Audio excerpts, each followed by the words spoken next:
Hello and welcome to Killer Score, the podcast that covers cult classic films with killer soundtracks and composers that we believe deserve more attention. I'm back on this one, and we've got a special episode for all the lovers out there. Yes, this will actually be an episode for, you can think of this as our Valentine's Day special. Love. Yeah, love. You kind of blocked my microphone. There we go. I gotta do it again. Love. There we go. Here. So, we're going in, we're covering a film by one of my personal favorite directors. I'm so happy we finally get to cover this on the podcast. Oh, excuse me. I am talking, of course, about Park Chan-Wook and his 2009 film, Thirst. Yeah. Yeah. I've seen this before. I quite enjoyed this film. I don't know if it's my favorite Park Chan-wook movie, but I love it irregardless, and I think there's a lot of cool stuff about this one. I can't wait to share it with you guys. Before we get more into the nitty-gritty, though, you guys, experiences with Park Chan-wook, have you seen this film?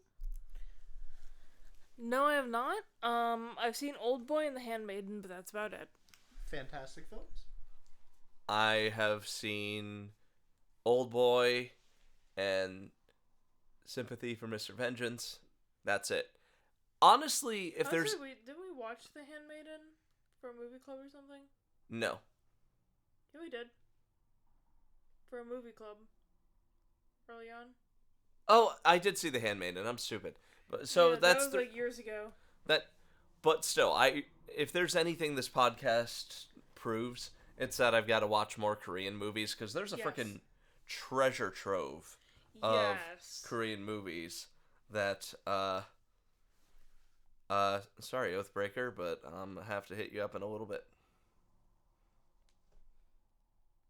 Yeah.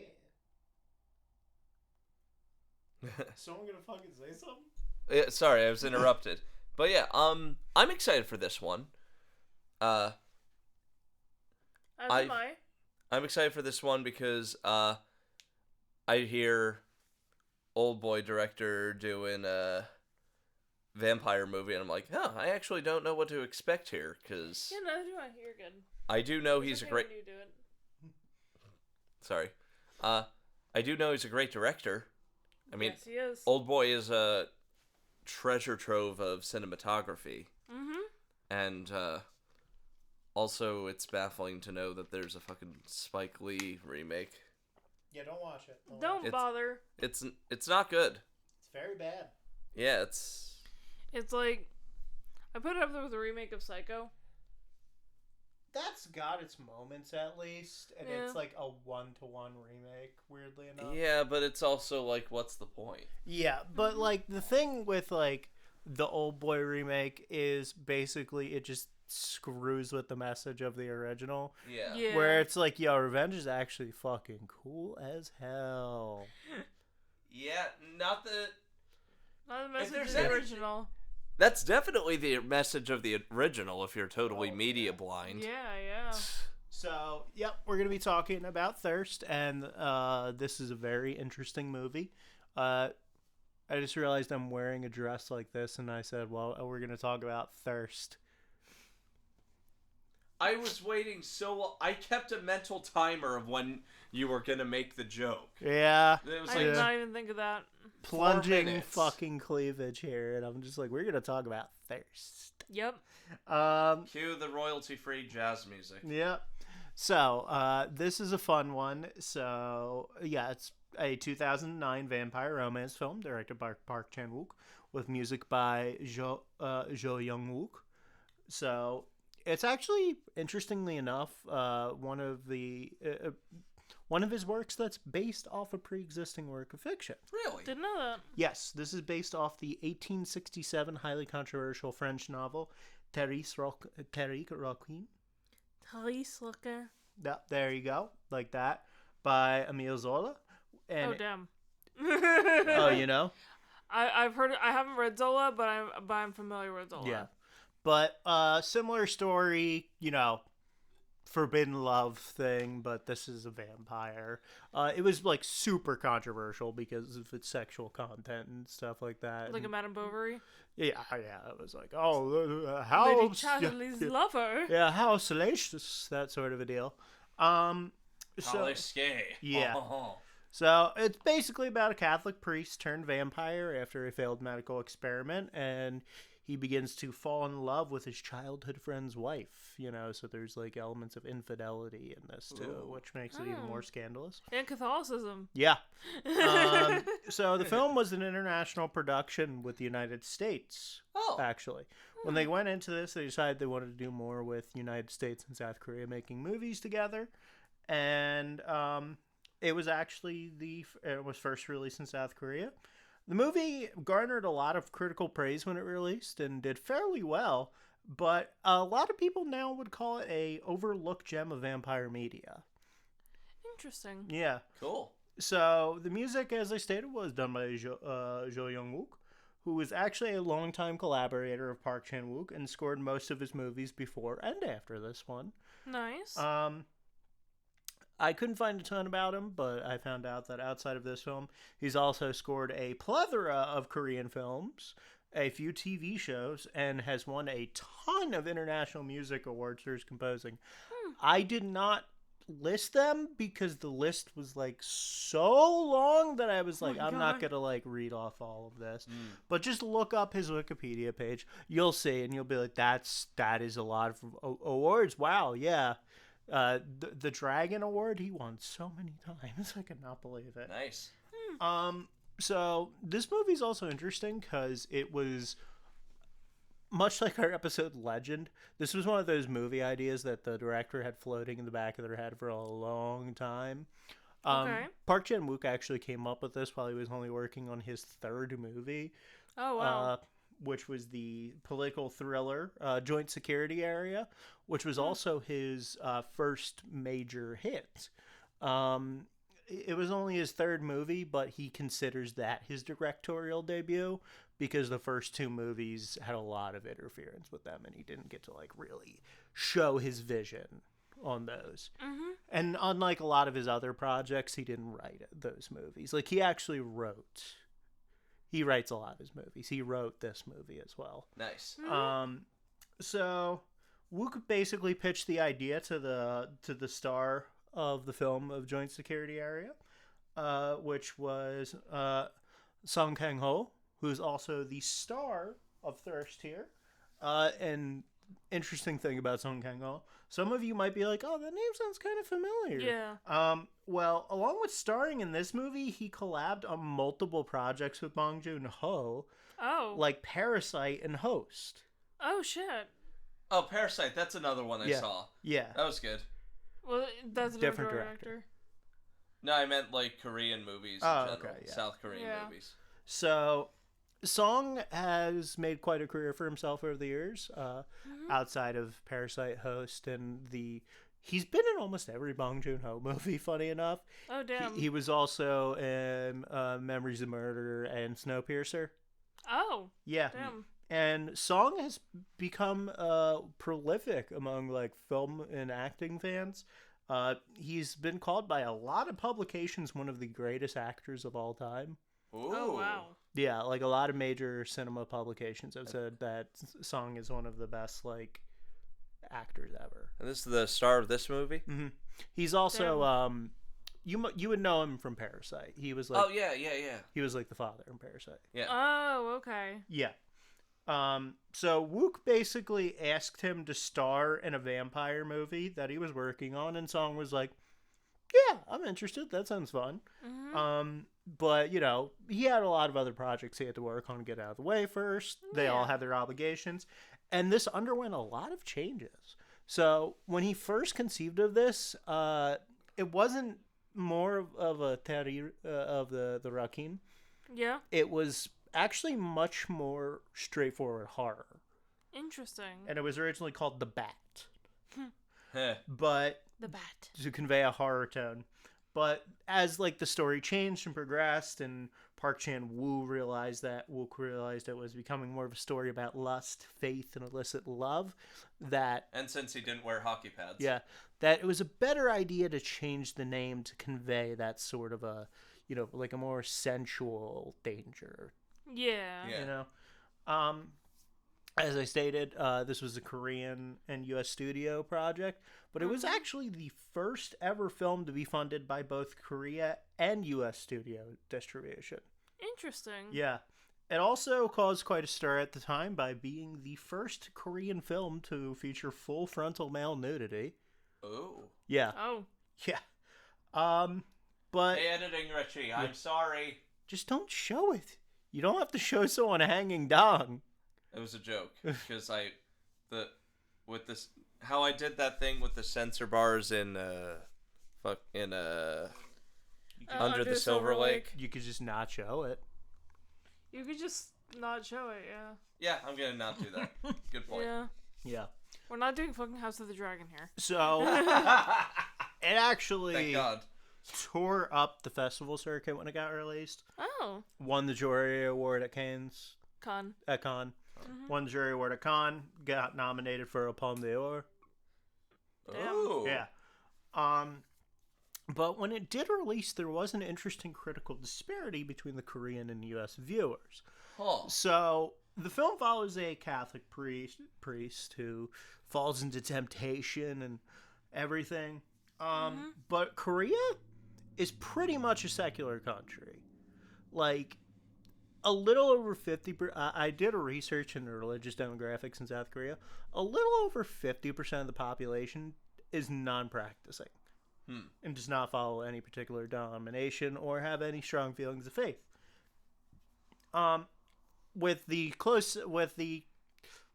say close, but it's not super close. Second being Christian beliefs at about 30%, and then there's a chunk of the population that's Buddhist and other religions. But Christian practices are not as popular over there, and Catholicism is not as popular over there. So when it released, the idea of the character of Song-hun breaking celibacy and temptation is treated very differently by cultural viewers. So in Korea, the audiences basically didn't see the big deal about it. Whereas in the US... we're like, oh yeah, whatever. I mean, celibacy is stupid. Like, celibacy is treated very poorly in South Korea. Huh. Like, there's a huge cultural stigma against it from a lot of people. Oh. Especially religious celibacy. And it's not treated with a lot of respect by a large swath of the Korean public.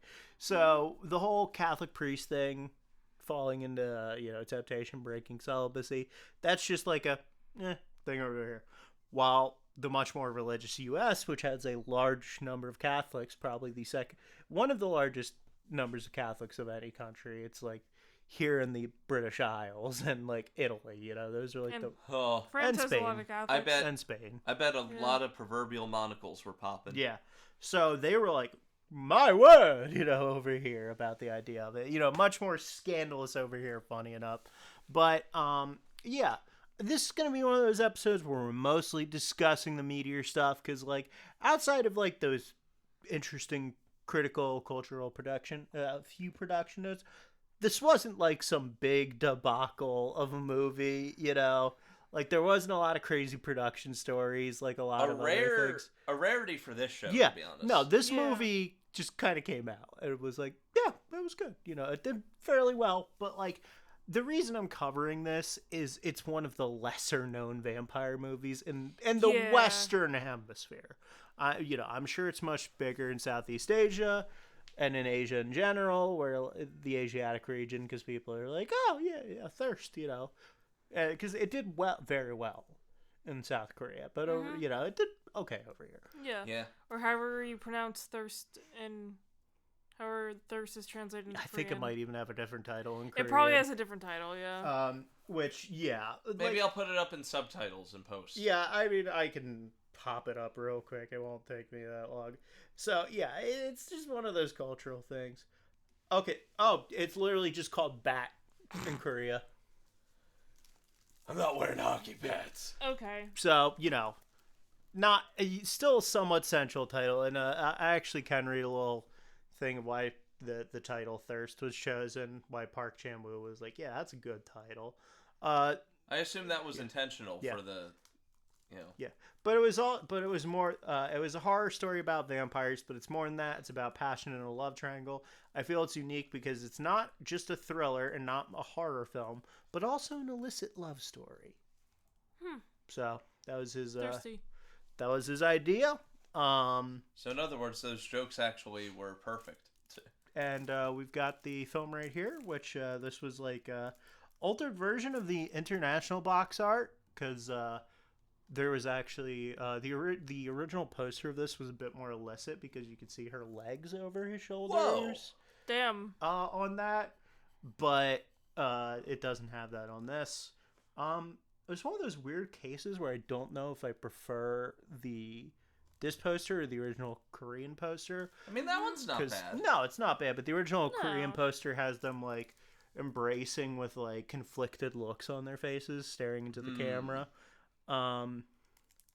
If you pull it up on Wikipedia, you'll actually see the original poster, and you could show it to him because I think it's an interesting poster. So we got. Oh, yep, there it is. Yeah, there's the legs version. Here, I'll show you guys the Wikipedia because it has the original poster on it. So this was the original theatrical poster for Korea, which makes it look like a dark romance film. Yeah, which I mean it is. It is. And I don't know which one I prefer because I actually do very much like this. I like the clutched hands. It's got like a romance novel. It cover. Does. I get 50 Shades vibes. I like that the though. fingers for like kind of making a V like vampire, Yeah. That's kind of cute. And it has a bit of a Nosferatu vibe with the way the finger is like the hand is curled in. Like I think it's got taste. I think both of the posters work very well. And editing Richie, if you want to throw in the leg poster when I mentioned the leg poster, maybe I'll see if I can put a side-by-side thing. But... So we got the film here. Who wants to read the back of the box? Richie does. Okay. I mean, I think the last time we did an uninitiated outside of me, I think Erin was the one who read the back. Yeah, I did. So I read Legend. Yeah, it's been a while since Richie read a back of the box. Yeah, I read... Yeah, I haven't read in a while, and I think you read on Pan's Labyrinth. I did. So your go. From Chan-Wook Park, that's how it's written here, the director of Sympathy for Mr. Vengeance, Old Boy, Lady Vengeance, and Stoker, comes a shockingly original vampire story with a chilling, erotic style. A blood transfusion saves the life of a priest, but also transforms him into a vampire. He struggles to control his insatiable thirst for blood until a love affair unleashes his darkest desires in deadly new ways. Daring and operatic, Thirst is a truly wicked love story that takes a classic vampire lore to twisted new heights. All right, let's get into it and watch Thirst. We'll see you guys after this, and if you want to watch it with us, find it somewhere. I don't know if it's streaming. Let's crack in.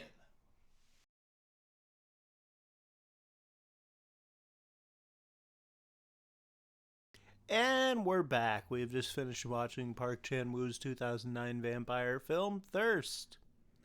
Mm-hmm. Yes, we did. Yeah, we have.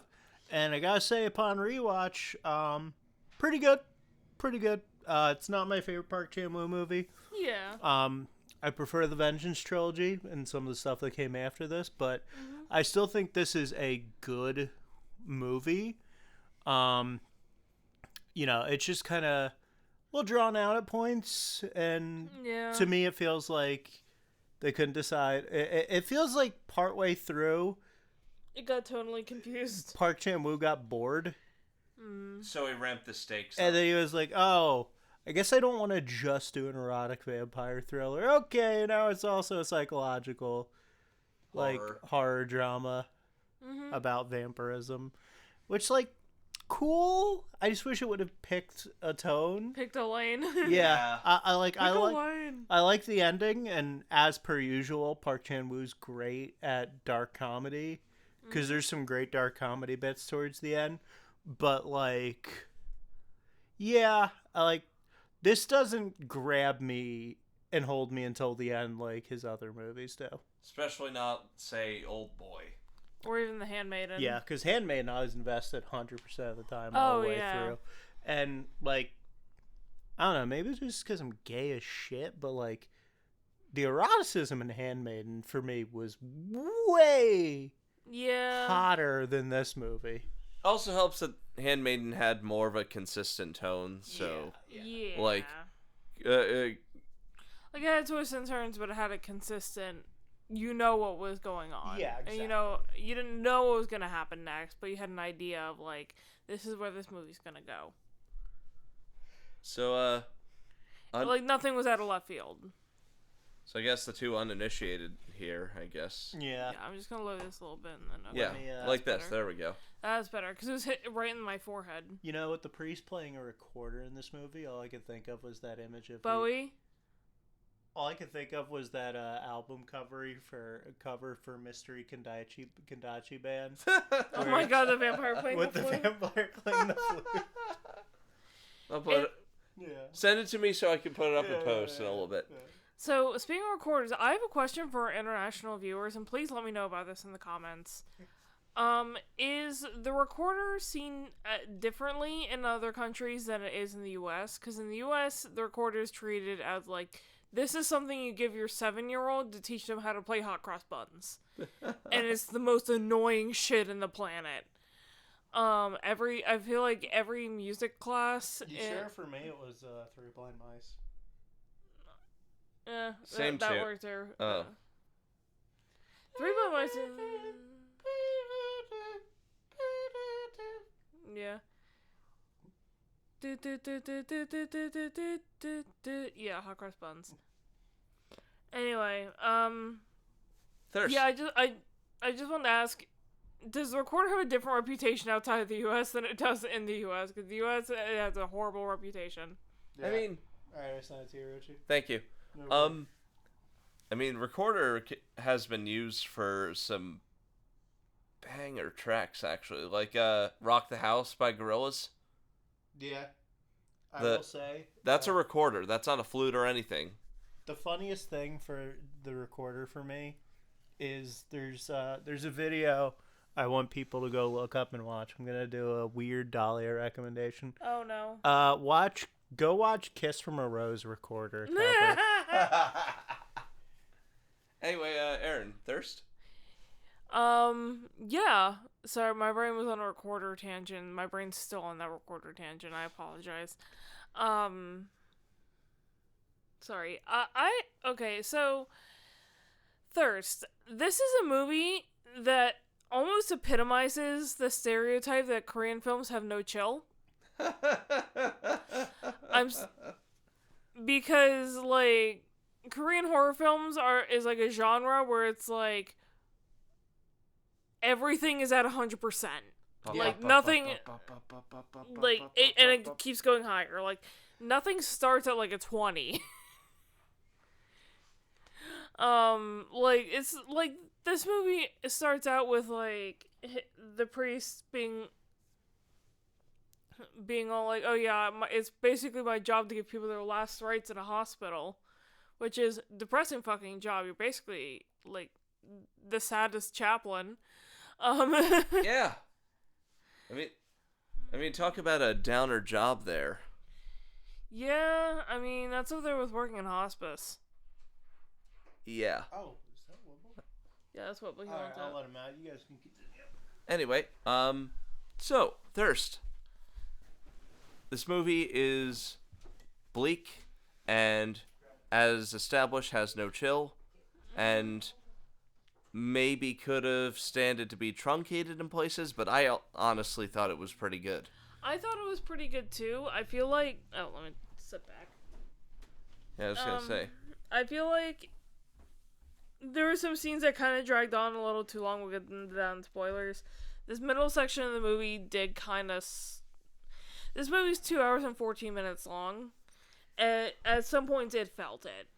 Yeah, like it feels at some points it feels longer than 2 hours and 14 minutes. Yeah, and you feel that length, especially when they decide to focus on the family. Oh God! Like honestly, the girlfriend's family. The girlfriend's family could have been some of that could have been cut. Yeah. Plus, also, it's like I feel like there's a scene, a couple scenes actually, where it's revealed like how the girlfriend got like all these bruises and scars and cuts and shit on her legs, and I'm like, they don't really explain that much as to why she's doing that. Yeah. I mean, the implication that she gave when she was talking about that was boredom, but that's kind of a stretch. Yeah, like, it's like there's something really going on here. Yeah. Like there's like, it's implied she's got some issues. Yeah, I will say one of the biggest problems I have with this movie is like upon rewatch, is it kind of reeks of women be crazy. Yeah. Yeah. It kind of does, to be honest, because it's like our female lead is fucking bonkers. Yeah. In the worst ways possible. Like, Yeah. they bring out the worst in each other. Yeah. Just and frankly, like you said, it does the whole women be crazy thing. Yeah. In the worst way, because some of her stuff could be explained, but a lot of her feels like out of left field. Yeah, and a lot of it just feels poorly explained or just like This movie does not pass the Bechdel test. no. Absolutely not. There's like there's a few scenes where like the mother-in-law and the girlfriend are like talking, but it's always about the son. And it's weird because like Park Chan-wook was not explicitly terrible at writing women. Like, oh, not at all. No. Like, I mean, look at Handmaiden, look at Lady Vengeance, but like this, it just, I don't know. It doesn't hit the ball for me. And like, I find it so weird that he like goes in on like, it's a sensual erotic film, and it's only like that for like 30 minutes. Yeah. If that. Over 2 hours. Maybe 20 minutes.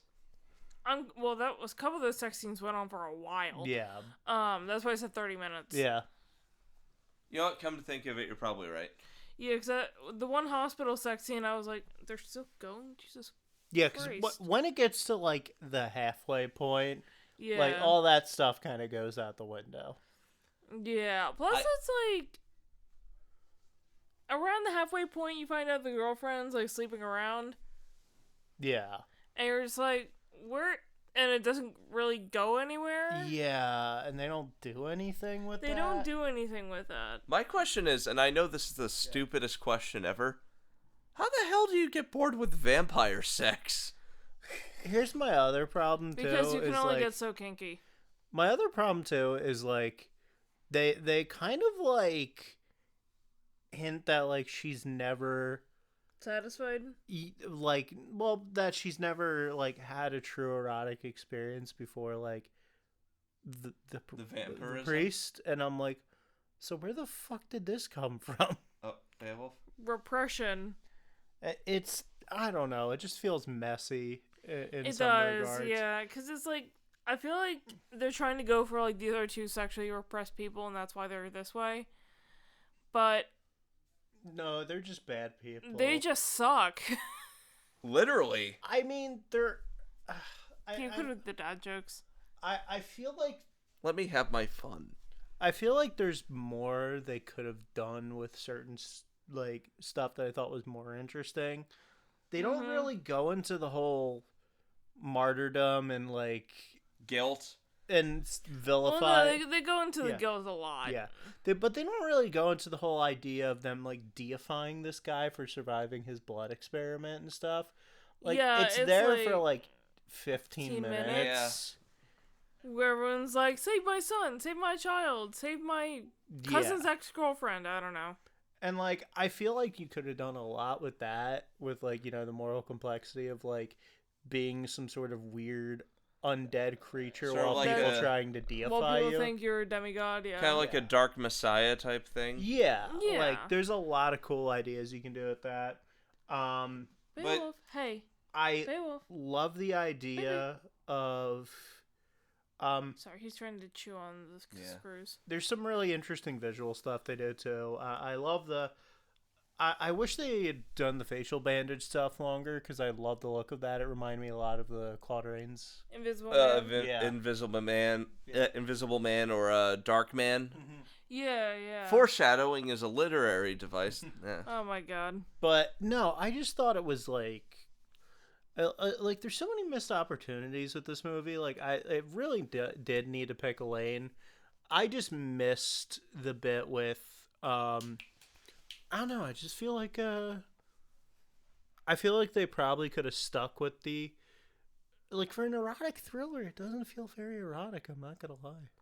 Yeah, because it's like all the sex scenes feel kind of uncomfortable to watch. Especially when you're first starting out, because, like, the priest Consent is blurry at best. It's blurry. Dubious consent, folks. Dubious consent. Yeah, because, like, you get the sense that he's trying to resist the urge because he's just like, oh, the vampirism is driving me to this. Yeah. So, and also, I'm a priest. Yeah. Yeah. Like, the Probably first scene, dubious. And look, I'm not one to be like, oh, you know, the religious stuff. Oh no, the celibacy. Like, I'm very not a religion person, but, like, come on, dude. Like, yeah, I feel like they could have addressed it better. Mm-hmm. Like, throw one Catholic on the film crew. Like, I feel like a big problem with this movie is, like, it wants to have its cake and eat it too in a lot of regards. A little bit. It's doing too much, and I'm just like, why are you barely working with the idea of a priest turned vampire? Like, it doesn't factor into the plot that much. I think his priesthood it's at war with his vampirism for about maybe 15 or 20 minutes before he starts. Yeah. Before he starts sort of rolling with it, like, gotta murder. Yeah. And, like, I fucking hate when vampire media is like, oh no, you just have to kill. And I'm just like, but you don't? Like, they show... Yeah, because they literally show that he was just, like, taking blood from people in the hospital or from blood banks or whatever. Yeah, and it's like, why do they need to kill? Because moral conflict. Even if it's, you know... I'm gonna do a weird thing and bring up the whole, like, idea of, like, oh, it's the weird efficacy, yada yada yada. Like, I'm gonna bring up a weird thing. Like, I can understand if it's like, oh, I don't want to, you know, take blood bags and drink cold blood. There was actually a very fun YA series I read when I was younger, a vampire series that wasn't Twilight. It came out around the Twilight boom, but it wasn't Twilight. What was it? It was about a teenage boy vampire called The Chronicles of Vladimir Todd. Huh. And he never drank blood from a live human. And the way he got blood was his aunt was a nurse, so she would steal blood from, like, the hospital. And he got around the whole cold blood thing by literally just throwing blood in, like, a coffee cup and heating it up in the microwave. Ooh. Yeah. I would say microwave. Yeah. The other thing I was going to mention, I think correct me if I'm wrong, because I have not read Twilight since I was in the 8th grade. Somebody in the comments is going to have to correct you. Someone's going to have to correct me. I've never read Twilight. I read the first book, and then I was like, what the fuck am I reading? Shout out to the one Twilight fan in our subscriber count. Yeah. No, because I feel like there was something mentioned in there about the Cullens drinking deer blood. Probably. Yeah, I think that's how they subsisted. Yeah. Because they didn't want to actually kill people. Because I had extended family who watched that. Yeah, because I was like, I'm pretty sure they were like using animal blood for a lot of it. Yeah, because they were... Honestly, you can get pig's blood at any butcher. Mm-hmm. Yeah. I mean, blood sausage. There's a whole case in LA Noire where a guy fakes his death by getting a pig. Yeah, and using pig's blood. Yeah.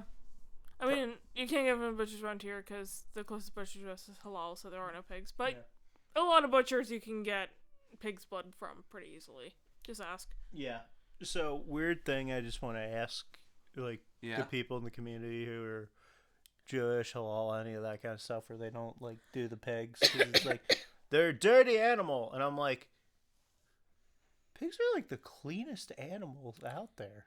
Well, it's funny because one of our friends actually described it because back in the day of, like, when all those texts were written, there was a disease that only survived on pork, on, like, pigs. Oh, okay. And it would, like, kill a lot of people if they ate, from a pig who had that disease. Gotcha. I can't think what it's called.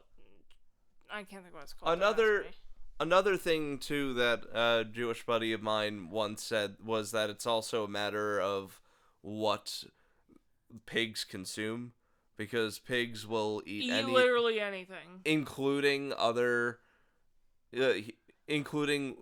sometimes even human remains, whereas sheep and cattle and goats eat grass. So and beer cans. And beer cans. They're goats, okay? Yeah, I'm about to say goats will also eat like anything. Yeah, goats will eat anything. Actually, I don't know if goats are included. I don't know. I'd have to ask someone. Or maybe I was thinking lamb. Lamb is a baby sheep, and literally anyone can eat sheep. Yeah. Or mutton or lamb or whatever. So. Oh no, unless you have a mutton allergy or something. That would suck because mutton's pretty damn good. Oh, mutton's delicious. Imagine only having an allergy to that specific type of meat. Well, I've seen people have allergies to like pork and beef and chicken. Yeah. But I'm just saying, it'd be really funny if it was specifically mutton. Well, it's like, yeah, I'm good with every other meat. That's like being allergic to only octopus. Well, I'm gonna have to fix a couple of things. Oh well. Yeah. Yeah, but back to the movie. Back to the movie. On a tangent about halal butchers. Let me not have a titty slip. Let's not get demonetized. Let's not.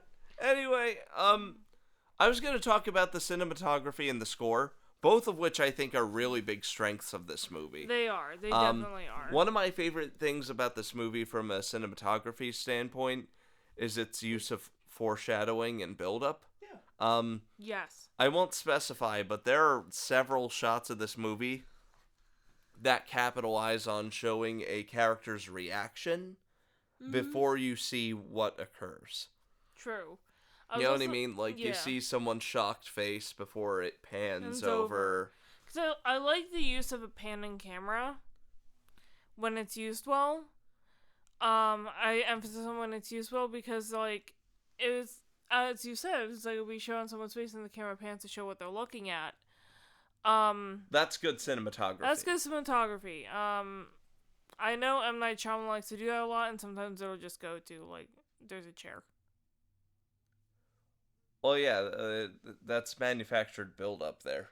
Yeah. But the score. Oh, the score. Yeah. That score. But yeah, definitely shout out to that cinematography, which is done by Chung Chung-hoon, who actually was the cinematographer on Old Boy. Oh shit. And Lady Vengeance.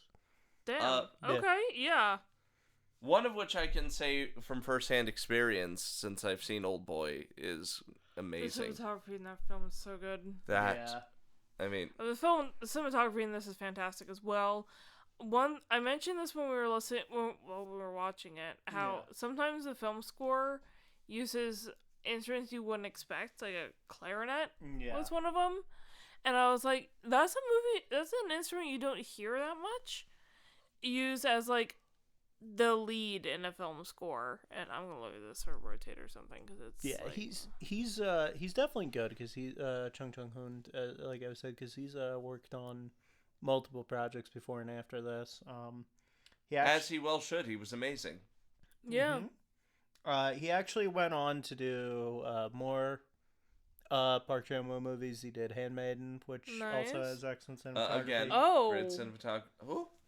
Last Night in Soho. Yeah, he did Last Night in Soho, which people have conflicted feelings about that movie, but they admit the cinematography is great. He did Wonka, which I heard was good. Oh, wow. And he's even begun to work on TV. He actually did cinematography for the Obi-Wan Kenobi TV show. Huh. Cool. Yeah. Oh, also did cinematography for Heretic. Yeah, he's been getting work, which I'm really happy about. Yeah. So let's talk about that score. Yeah. More about the score, because about the clarinet. Yeah, the Yeong-wook score.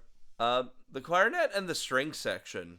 Yes, I love how the strings is very reminiscent of Psycho, and the clarinet is very it feels very French. French New Wave you were French comparing. New Wave I was comparing it to. But the other thing I was comparing it to was the score for Amelie. Okay. Yeah. Where you hear the clarinet in there, and it's used in certain scenes where it's supposed to be like romantic. And I was like, I'm getting Amelie vibes from this score right now. Yeah. Because all I was missing was an accordion. Yeah. I honestly think my favorite piece of the score in this movie, like my favorite piece that it does, is when he first leaves the hospital and he's covering the bandages. Oh, yeah. Like the rising tension in that music, like, you know, representing the sheer, like, overwhelming emotion of, like, all these people suddenly treating him like a god figure is really good. The score during some of the hallucination and nightmare scenes are great, too. Yeah. I especially like when you start seeing some of the girls' nightmares. Yeah. I do. I like that, too, because it's like, they're guilt nightmares. Yeah, and although it gets explained to the audience first, it doesn't get explained to the priest until later of why she feels so guilty about everything. Yeah. Which, wow, she's a shit. Yeah. She's a terrible person. Yeah, I mean, I don't know if this is... Yeah, I mean, this is not my favorite vampire movie. No. I'll get that out of the way. Yeah. I mean, you know what? Screw it. This will make interesting content. Go down the line. Name your favorite vampire movie. I'll start off. My favorite vampire movie is Let the Right One In. Okay. I'm gonna get so much flack for this one. I haven't seen a crazy amount of vampire movies. It's alright. But since I'm such a nerd for filmmaking, I gotta say the 90s Bram Stoker's Dracula. Okay. Good The Coppola. pick. Yeah, the Coppola one, yeah. Yeah. Yeah. Good pick, even if Keanu Reeves needed to take an accent class. Keanu Reeves is not great in that movie, but I love the filmmaking. He is the weakest, like... He's the weakest part of that movie. But I Bloody love... wolves chasing through some blue inferno. Yeah. Yeah. Keanu Reeves is the worst part in that movie. Honestly, they could have gone, like, Ewan Gruffett or something. Hey. Bowie. Buddy. Stop messing with Uncle Richie's bag. Why are you so amped up today? He took a nap most of the day. So he's Anyway. nocturnal. So, in a total twist of fate that I'm sure neither of you will ever see coming, Oh, God. my favorite vampire movie is Near Dark. Oh. Yeah. Yeah. Yeah. Yeah. Although if I had to pick a runner-up, it'd be The Lost Boys. But That's fair. That's a really good one. That's but one of my favorites. Too. Near Dark, I think, is one of the best modernizations of a vampire story. It's a good portrayal of what it would probably be like if you were a vampire in modern day, and it would suck. Yeah. And I also, again, I love the atmosphere of it, the score. I mean, Tangerine Dream at their best in that movie. Yeah. It's funny because I was thinking with the Bram Stoker's Dracula one, and I was just like, that's probably one of the most book accurate ones. That set design was chef's kiss. Yeah. And meanwhile, if you really like depressing Eastern European films, let me tell you, you should watch Let the Right One In. I thought that was That's Swedish. on your ledger, isn't it? I thought it was Eastern European. Let me look it up, because I swear I could have sworn it was... Dahlia, you want to show that for the podcast, don't you? Oh, yeah. It's Swedish. Oh, it is Swedish. Well, still. I was saying, it's not like Russian or anything. No. For some reason, Swedish. I thought it was Ukrainian. No, it's Swedish. Yeah. But But I'm still. looking forward to that one. Yeah, if you want to watch a really depressing European vampire movie, go watch Let the Right One In. Especially because that one does some interesting stuff where it's like, what would it be like being a vampire? Like, it really delves into the idea of like, what would it be like being a vampire for like years? Like generations? Yeah. Yeah. Like, because, they really go into it because, like, it's like, yeah, this little girl has been a vampire for a long time. Yeah, it's kind of like, this Kirsten Dunst Interview with a Vampire. Yeah. Where she just kind of goes insane because she's stuck as a child. Yeah. Yeah. Also, if you want to hear anything about Near Dark, just go all the way back. Go watch the video. One of my favorite me picks that I've done for the show. I just love Let the Right One In too, because like there's a lot of like contrasting imagery in that movie, and the usage of blood in that movie is so cool. I'm a sucker whenever a movie has sucker. I'm a sucker for whenever a movie has blood on the snow, and there's a lot of that in that movie. Blood on white scenery in movies is just great. I mean, there's some, which reminds me, there's some interesting like symbolism in this movie. Like, I find it really interesting when they're trying to like live in their state of vampirism and become like try to maintain a facade. They paint the room all white. They paint most of the apartment all white to like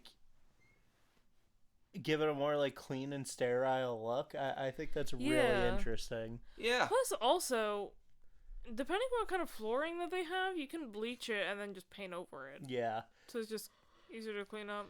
You can really read a lot into that, like the whole white equaling purity sort of imagery. And of course, later when things get a bit messy. Yeah. Or it becomes a mess. Or the idea of, like it being like a very clinical look and like how much hospitals are involved with this movie. Oh yeah, like mirrors the hospital. Yeah, series. yeah. And acting's great too. Oh yeah. Like Song Kang-ho is great, of course. Oh, absolutely. Yeah. Fantastic. I think he really gets across the guilt. Like I said, he's a little unevenly written, but you do buy his transition to more amoral courses of action thanks to his performance. Yeah. Some stuff's weaker for me. I guess we can get into spoiler territory. Yeah, let's do it. Yeah, we're already at 47 minutes. I think the ending is good, but I also have a problem with it because if he's the character who's trying to do this big moral thing and like do something good to absolve himself, you're still doing a murder, buddy. Yeah, because they left the mother-in-law in the backseat. Well, aside from that, it's like you're still murdering someone who did not consent to dying, and you're also killing yourself, which is a big no-no in Catholicism. They even make a point of that in the movie. Like, early on, they make a point early in the movie that's like, Catholics think suicide is worse than murder. Yeah, like he tells the suicidal girl in the confessional, like... Who is a nurse being like, go get antidepressants and go pray. Go pray. Get some sunlight and go take some antidepressants. Suicide is a one-way ticket to hell, basically. Yeah, I get it. This movie's doing the whole, like, the hypocrisy of human nature thing, but... irony! Yeah, but it's like... Yeah. But you're a vampire. You're no longer human. You're no longer human. That's a big point of this movie, you know? I mean, I do like the last couple lines of the movie where he's like, I wanted to live with you forever. Yeah. So I guess we'll be together in hell then. And then she's like, when you're dead, you're dead. Yeah. It was fun while it lasted, though, Father. Yeah, I was also gonna say, I feel like Sui Ishida got some inspiration for Tokyo Ghoul from this. Probably. Because I notice a lot of... I can't confirm or deny because it's just a feeling I have because I've read Tokyo Ghoul. I mean, I know for a fact Sui Ishida loves vampire fiction and has like consumed a lot of vampire fiction. Yeah. Also, didn't this come out before Tokyo Ghoul? It did. The manga? 2 years. Yeah. Yeah. So 2 years before the first volume. Guys. Please don't fight around the camera. If you're gonna go fight in the dining room or something. Or near the computer equipment. Or near there, please. Bowie. Just don't fight. Bowie, not the mixer! Well, we're both going upstairs. Don't worry, he's a lot more coordinated than the other cats are. Okay. Anyway. Because, first of all, like, the whole medical procedure causing you to become non-human. First chapter. Yeah. That's the first chapter of Tokyo Ghoul. The other thing that I noticed was, like, there's a part in, I think it's volume 3? 2 or 3. Where basically the ghouls who run the coffee shop are... The best way to describe it is... Because they talk about suicide a lot in this movie. And one of the things they talked about was, like, that the priest does is, like, drinking the blood of someone who's, like, suicidal or, like, who's, like, knows they're going to die. There's, like, an interesting moral quandary there that I think is a little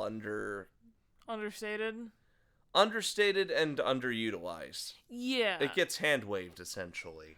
But where I was going to go to with Tokyo Ghoul in this is that the people who work at the coffee shop that's run by the ghouls is, instead of actually going out and killing people, they just take the bodies from like a popular like suicide spot.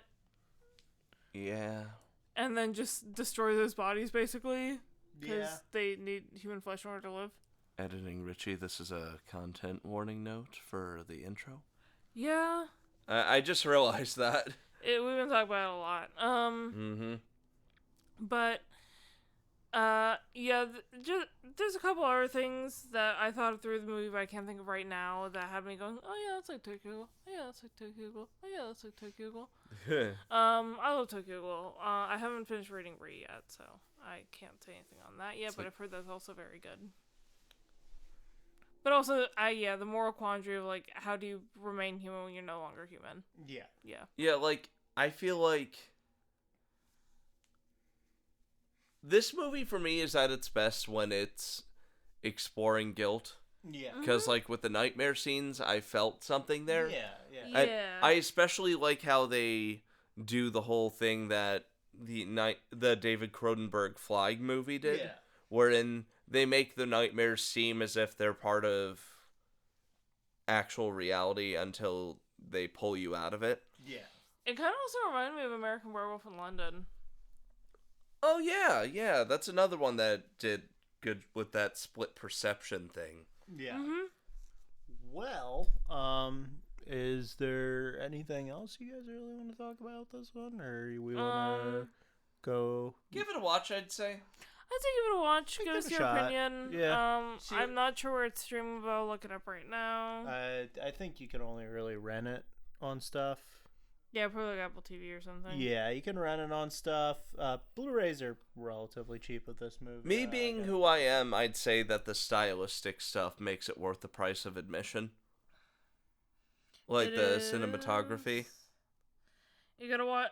You gotta rent it's on all Prime rental. Fandango It's or all on Apple TV. yeah. It's all for rental. Yeah, or if you just want to buy some physical media, you can get the Blu-ray cheap. I got this for like $12, $15, something like that off Amazon. So yeah, overall, yeah, decent vampire movie. Yeah, not my favorite Park Chan-wook vampire. Like he did multiple vampire movies. Not my favorite Park Chan-wook movie. Not my favorite vampire movie, but it's good. It's decent. Yeah. It's a fun watch just to watch things go to 11 and then 1,000. Yeah. Yeah. Give it a shot. Tell us what you think.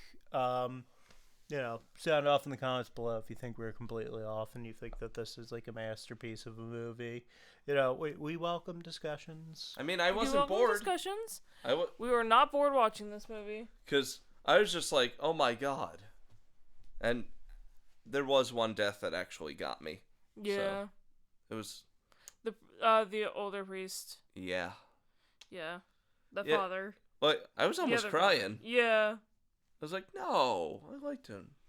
But... Yeah, I love how he was just like, I want you to be an ophthalmologist so you could fix my eyes.